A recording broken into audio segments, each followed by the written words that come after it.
Right now, Pekin is celebrating its marigold heritage, but drivers might notice a lot of excess orange in the area. Taylor Fleming spoke to city officials about the extra logistics needed to account for road construction. Taylor.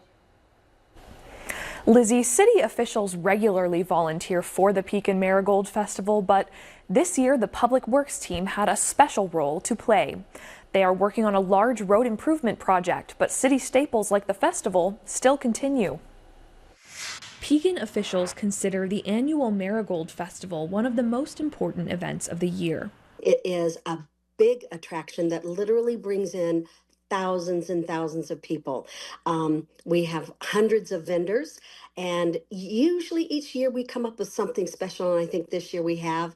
This year's Pekin Marigold Festival will have a new water skiing show on the lagoon, as well as a parade and artists in the park. The Public Works Department has been working hard to make sure road improvements have a minimal impact on the annual tradition.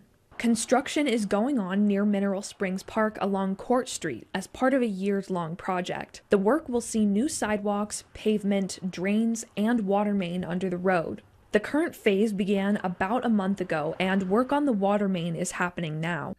So we've been working with the construction company as well as the engineering firm to be as minimally invasive for the Marigold Festival as possible. There is single-lane traffic in both directions on Court Street, but the Public Works Department says vehicle traffic should largely stay the same. Most major entrances to Mineral Springs Park are still open. Pedestrians can still cross Court Street near 14th Street, but people should avoid the water main trench. This phase of construction is on track to finish next year, before the next festival.